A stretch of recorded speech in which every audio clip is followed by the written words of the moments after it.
Now in this video we're going to get into one of the many uses for a displacement map.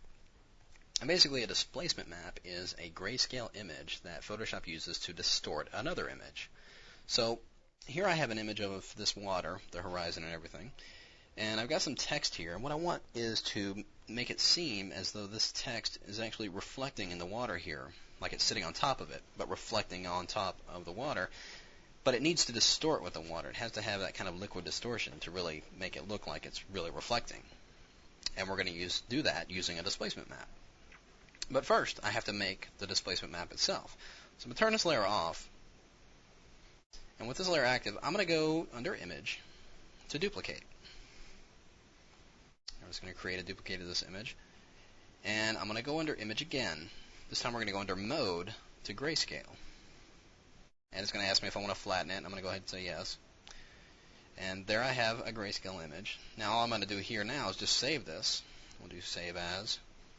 And I'm just going to make it easy and call it Disp for short for displacement.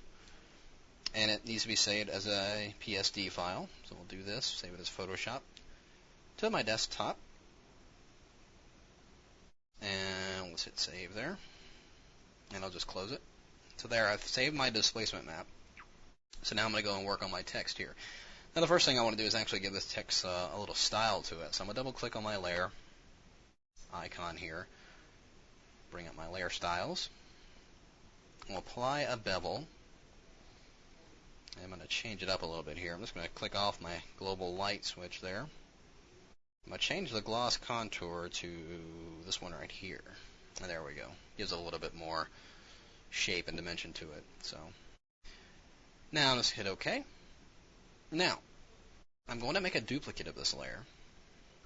Drag it down, make a copy, and I'm going to go back to this first layer since it's beneath it, and we're going to go under Edit to Transform, and it's going right off screen, but it's right here at the bottom. Flip vertical, and then we get a complete mirror of it. I'm going to drag it down till it's just below that original copy there. And now I'm going to change this layer's blending mode to perhaps overlay.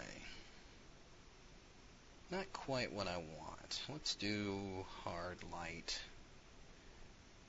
And drop that opacity down to about 75. Okay.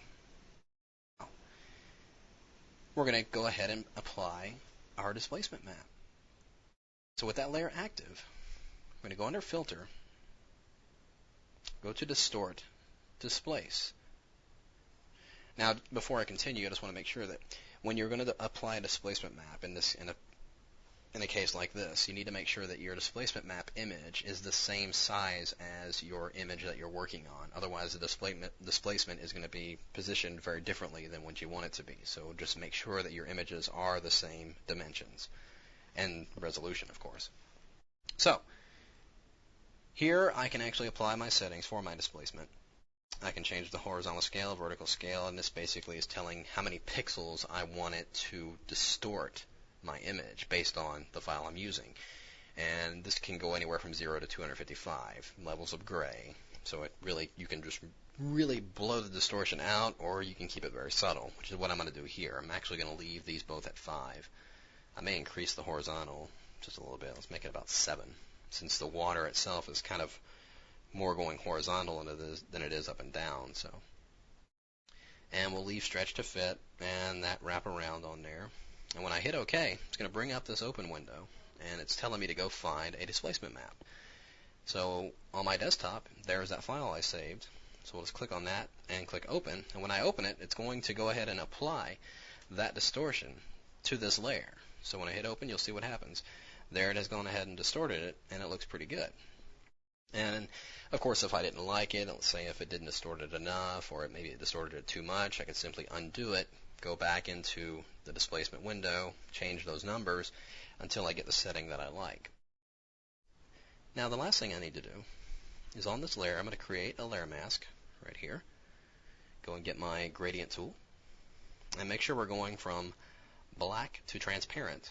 And we're going to draw the mask from the bottom up to the top edge of this text here. So I'm going to click and hold my Shift key down so it constrains my up and down movement. And we'll go right to the bottom of that text right about there. There we get a pretty good reflection. I'm actually going to drop that opacity down just a little bit more. And there we have it. So, a really interesting use of the displacement map using a grayscale image of the actual background itself, using it to distort that text to give it a much more dimensional effect in here. So, there you have it. We'll see you next time.